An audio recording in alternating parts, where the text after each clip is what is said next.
Good afternoon and welcome to 55 Plus Live. My name is Nick England. And I'm Lila Peg. And today is Tuesday, September 21st. Welcome to the show.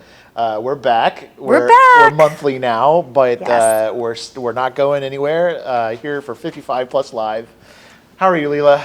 I'm good. I'm happy that we're all open now. Yes. And what a fitting, a fitting thing for Senior Center Month, because September is Senior Center Month. That is our theme for the show today.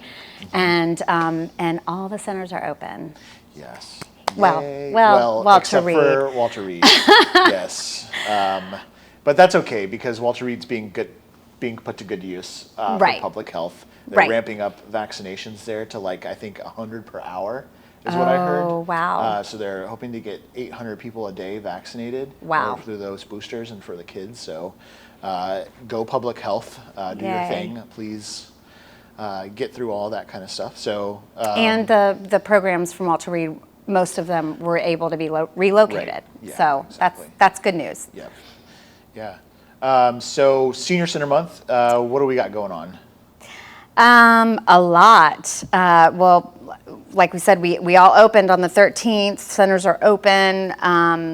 Longbridge is open, which is exciting. Yeah. I just so everybody knows. Let's explain the difference. Oh yeah. The past difference, just so everybody understands. The L, the Longbridge Langston Lumber Run. Is that what you're talking about? Well, just that it's. That the 55 plus pass does not include the membership. Thank you. Yeah. Yes, does not include our 55 plus pass membership does not include Longbridge aquatics classes for 55 plus members there. Right. So we needed to make sure that everybody knows that. And there's more information on our website. If you go to parks.arlingtonva.us/memberships, I think it explains the full breakdown of the difference between the 55 plus pass, the fitness pass for all ages, and then the aquatics passes and things like that. So so it's separate, good catch. Unfortunately. But what were you talking about? Just I was just thinking I continuously say the wrong community center name all the time because there's a lot of L's with a second word. So and they're all the same syllable. So but that's all right. They're cool spots. Yeah. So other things that have happened this month already, we had Fitness Day on the 10th. That was a lot of fun. Yes, that was awesome. I got to check out Kukua for the first time, and that was awesome. So if you don't know what Kukua is, it's just a lot of fun. Yeah. Some a great workout for sure. Yeah. But good music and some African dance moves in there. Yeah. We had Zumba bar classes. We had a lot of fun stuff happen there. Yeah. Shatim and Brittany led classes. That's right. Our two new center directors. So I think that was a success. Yeah. And then the variety show was a lot of fun last Friday. Exactly. Yeah, we've got some footage we're going to be playing later from that, as well as the pickleball friendly that took place on Thursday. So lots of stuff we'll be recapping in our show today. As well as talking about the Senior Center Month and activities and NVSO. Elizabeth's going to be doing an interview with the Senior Olympics. Yes. So that's happening. Senior Olympics is going on right now and happening for the next 2 weeks. Yeah. You have the cornhole. That's right. Oh, yeah. Coming up on Friday. I'm the event director for the cornhole tournament on Friday at Lumber Run. So can people come out to watch? People can certainly come out to watch. Okay. You would have had to register by now, but it's still a lot of fun. If you want to come throw some bags in between, it's probably fine. We can fit you in.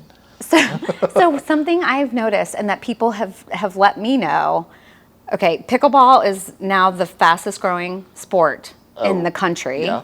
So pickleball is it seems like everyone's playing now. It's not just 55 plus. It seems like there's a lot of new leagues coming up. Showing up everywhere. Exactly. Yeah. Yeah. So and then cornhole, they have professional cornhole people on ESPN now tournaments. I know. I've seen that on and they're just slamming bags back and forth. There's impressive people out there. It's really competitive. I mean, Yeah. you can really get into it. And the tournament is always like a ton of fun. Oh, When good. we have it.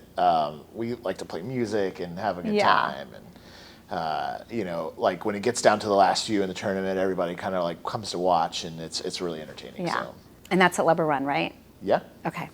Cool. So without further ado, so we've mentioned a few of the segments we have coming up, but first we're going to start with Sydney Reed and our 55 plus program forecast for the next 2 weeks. Take it away, Sydney. Hi everyone, I'm Sydney Reed and I'm here to give you the program forecast for the remainder of the month. Happy Senior Center Month. For those that may not have heard, the Walter Reed Center will not be reopening for programs. Just as a reminder, we are requiring pre-registration for one-time programs. Registration is not required for drop-in programs. Registration closes 2 days prior to the program. Now let's get right into the forecast. Starting on Wednesday the 22nd, check out Acoustic Hour in the Park at Virginia Highlands. Also on the 22nd, learn some handy knife skills from a Virginia Cooperative Extension representative in the program Knife Skills. Discuss safety in using kitchen knives and proper technique for slicing and preparing foods, anything from onions to pomegranates. On Tuesday the 23rd, the program Hearing Aids, Beware, Be Wise is at Aurora Hills. Join Bonnie O'Leary, Outreach Manager for the Northern Virginia Resource Center for the Deaf and Hard of Hearing persons, in a discussion on hearing loss, the hearing evaluation, how to interpret an audiogram, and different styles and types of hearing aids. You will also get exposure to useful apps to those who wear hearing aids and those who aren't quite ready for the hearing aid adventure yet. Closing out the week on Friday the 24th, get a tour of Lubber Run with Center Director Brittany Miller. Also on the 24th, join Jen Droblin from DPR's Community Arts Office in the program Exploring Drawing for an afternoon of drawing, improving your skills, or learning various techniques. No experience necessary. Next week on Monday the 27th, Scale Down is a weight loss support group of warm and caring people. This meets Monday mornings at Lubber Run, or at Langston Brown, sorry. On Tuesday the 28th, check out the program Regaining Flexibility at Lubber Run. No matter our age, we always want to be flexible. Explore techniques to achieve better movements in your joints. On Wednesday the 29th, when someone under 65 years old is diagnosed with younger onset Alzheimer's disease, the first reaction is often disbelief. Join a representative from the National Capital Area chapter of the Alzheimer's Association in the program Living with Early Onset Alzheimer's, as they provide answers to the questions that arise for people concerned about younger onset Alzheimer's disease or related dementia. On the 30th, come to Arlington Mill for a 55-plus social art swap. Bring your own artwork or art supplies to create a piece on-site to swap. We'll also have art supplies you can use. Each finished piece gets traded for a raffle ticket. Raffle numbers are drawn at the end of the event. Artwork is selected from the created pieces. Trade and network with other local artists. Finally, closing out the week on Friday, October the 1st, catch a viewing of American Graffiti at Aurora Hills. That's it from me. I look forward to seeing you all in person, or I'll see you next time at our next show. Back to you, Nick and Lila. Okay, thank you, Sydney, for the program forecast. A lot of awesome things going on in September. Hope to see you there.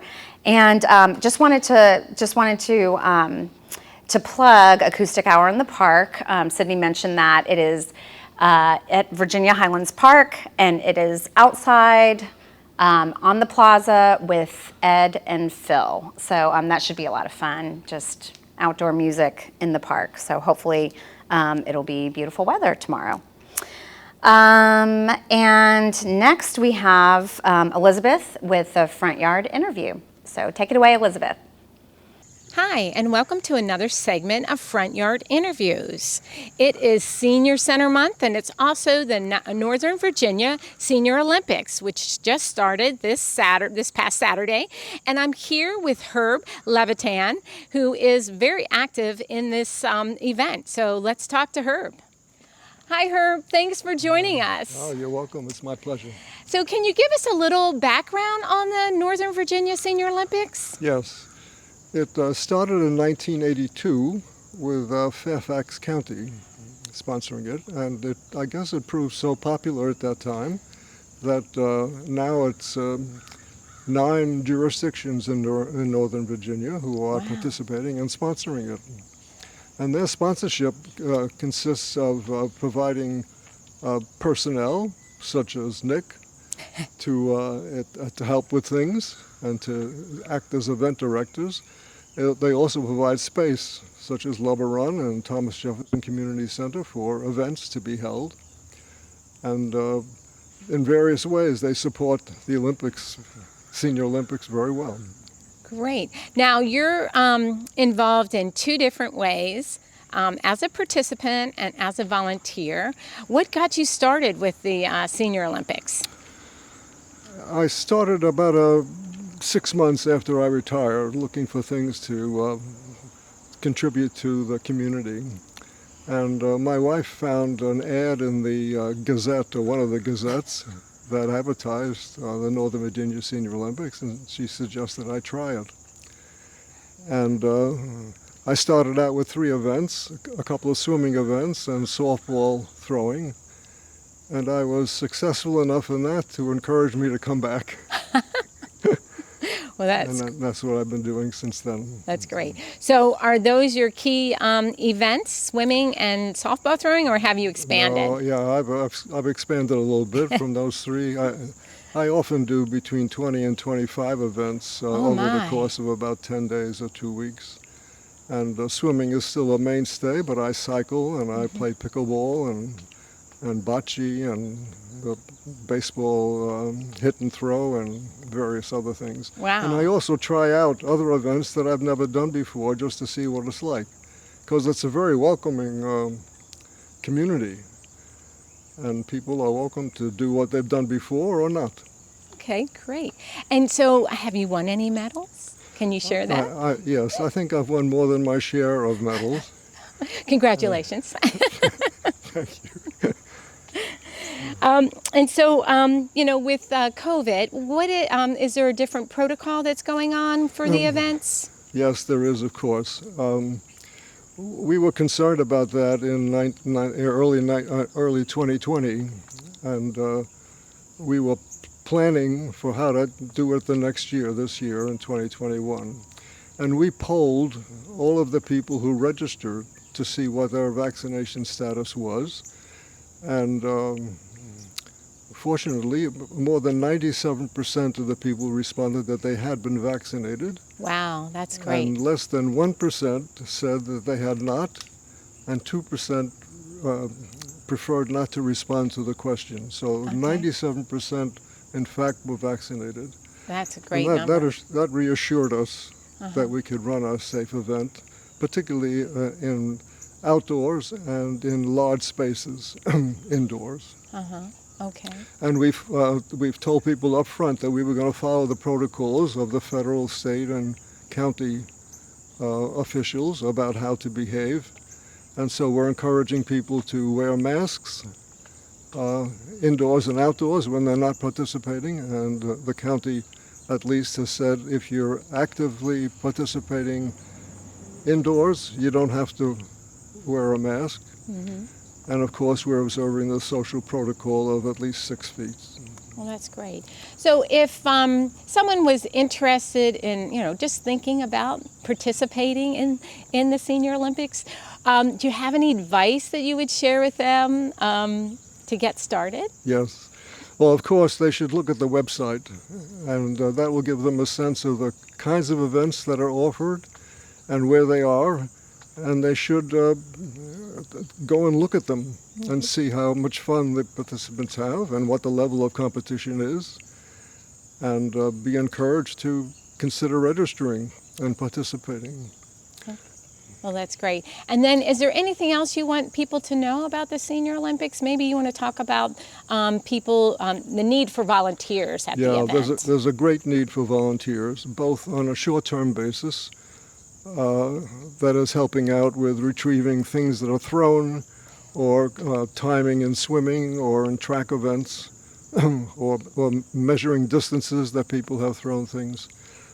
So that's on a spot basis, and that's only during the events. But there's also a great need for people to contribute throughout the year in helping in the planning of the events and in recording results and just preparing for the next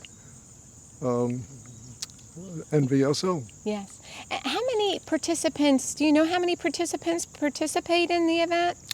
Yeah, there's a little difference between participation and registration. People have great intentions when they register, but life gets in the way.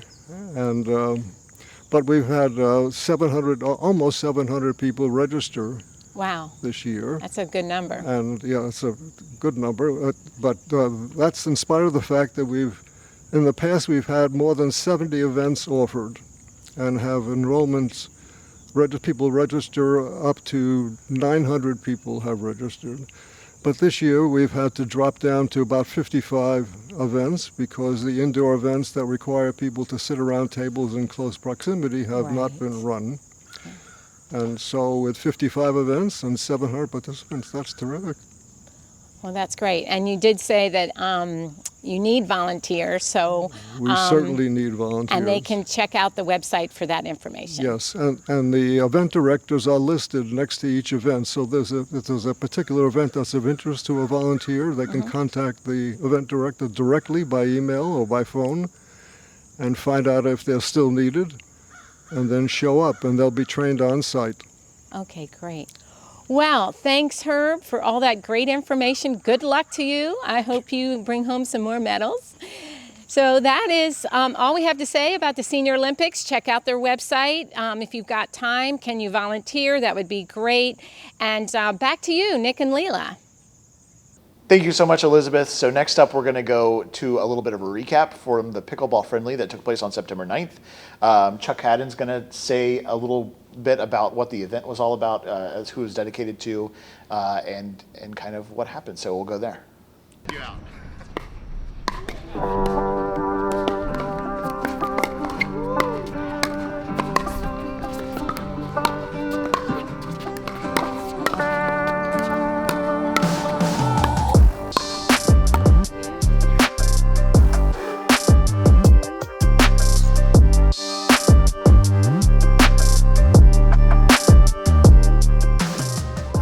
Hi, I'm Chuck Haddon. I'm here at the Walter Reed Community Center where there was a pickleball friendly held today. It's actually the Ed Constantino Memorial Pickleball Friendly. Ed was a longtime player at Walter Reed and he embodied the word friendly. He was the friendliest person anybody knew. We lost him last December, I think on Christmas Day actually. He would have been the first one here playing, and he would have had the most fun of anybody who was here. But those of us who were here decided to have a lot of fun in his absence, and that's what it turned out to be. There was a brief interlude of rain, and we worked through that, and everybody was safe, and it was a great day. We raised some money for the community center, and I applaud the people who organized this. Thank them very much for taking care of it. It was a great event, and I look forward to more of these in the future.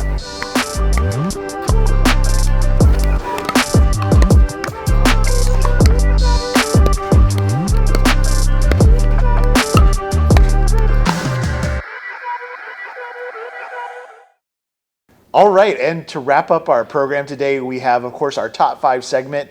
For this show, we're doing something a little bit different. We actually did a poll at our variety show last week on Friday, and then we're going to cut into that. So we'll be showing you our top 5 live segment there. Here we go. And Nick, so these are our hosts, Nick England and Lila Peg. Yes, hopefully you've watched this show a little bit. It's always a lot of fun, and we always do this segment. And so this, for the show coming out on Tuesday, we're actually doing it live here. So we asked you guys, we polled you as you came in about your favorite events that we put on throughout the year, then the past, present, whatever. So we have the top 5, right? All right, Lila, what do we got? So let's start with number 5. We're going to do a countdown to number 1. We had so many great events over the past couple of years, and there was actually a 3-way tie for the number 5 slot. So we have Earth Fest, Pickleball Friendly, and the Holiday Variety Show. So those all received multiple votes, but all the same. So that was in our number 5 slot. Awesome. Okay. And for number 4 is the leadership luncheon. So we put that on typically every year. We weren't able to do it in 2020, of course, considering all things considered. But that's where we recognize our volunteers every year with a special lunch to commemorate their hard work and dedication to our 55 plus programs. Because of course we would never be able to function without all of the great volunteers we have. So, yeah, number 4 is leadership luncheon. All right, number 3. Number 3, we just had the other day here at Love a Run, Fitness Day. Was number 3, and it was awesome. And we had some of our directors lead a couple of the activities. Brittany and Shatima doing Zumba and bar and Kukawa and all kinds of stuff. Yes, absolutely. Great Fitness Day this year. And number 2 is the New Year's Eve Bash. Always a ton of fun. We were able to still have that last year as well. We did it virtual. You saw a little clip of it earlier today, and we'll be doing it again as well. So looking forward to that. Always very fun. All right, and the last one, drum roll for number 1. All right, and it was? It was by far the Thanksgiving and holiday luncheons at the centers. Yay, everybody misses them. They will return. They will return one day. Yes. At some point. Yes, exactly. Okay, that was our wrap up with our Top 5 Live. I hope everybody has a happy Senior Center month and you get to go around to all the centers that are open and try out some of our programs. And we will be back next month on October 19th. All right. See you, everybody. Bye, everyone.